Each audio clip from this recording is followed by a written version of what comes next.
Exodus chapter 13, verse 21.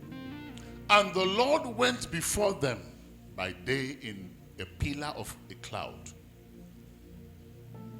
to lead them the way, and by night in a pillar of fire to give them light to go by day and night.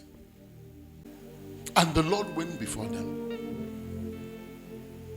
In other words, when you choose to obey and listen to God,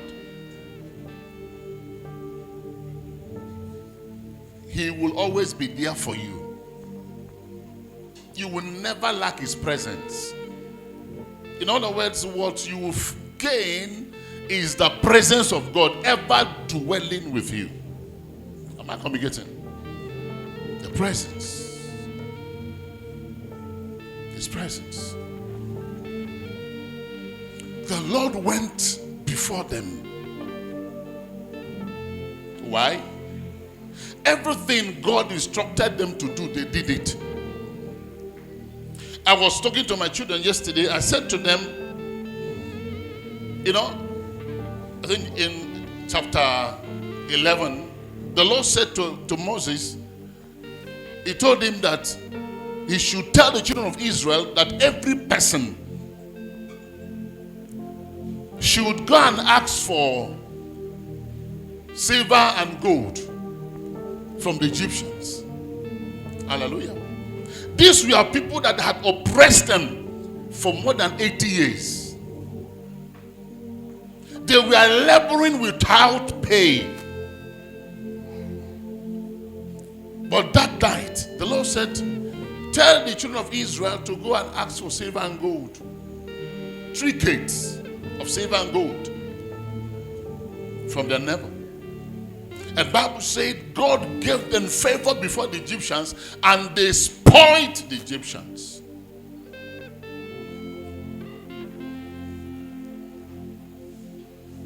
And I told him, I said,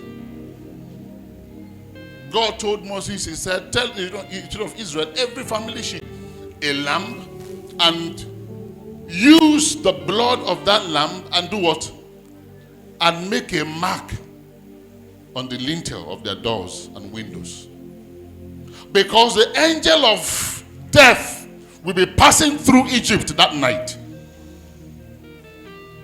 He said the only thing that will exempt your family from death is not because you are an Israelite, but because you obeyed the instruction. He said when He sees the blood, He will pass over you.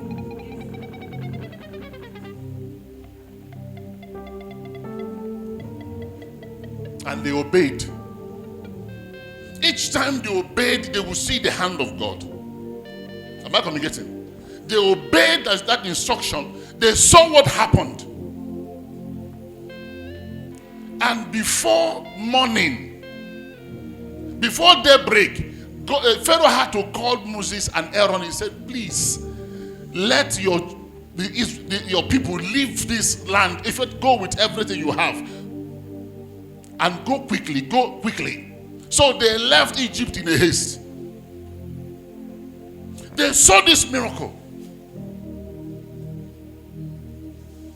And the Lord had to go before them.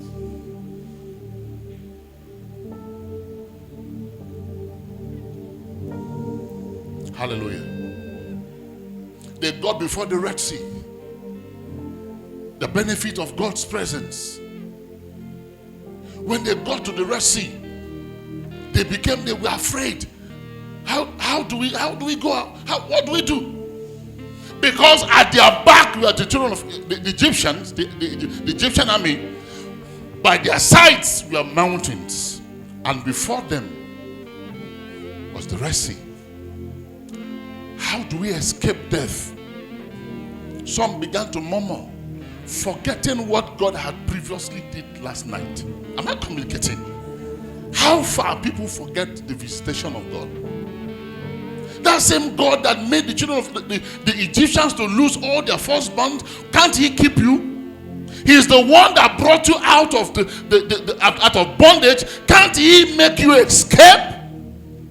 And they said, is it that there's no grave in Egypt that you have brought us this place to be wasted?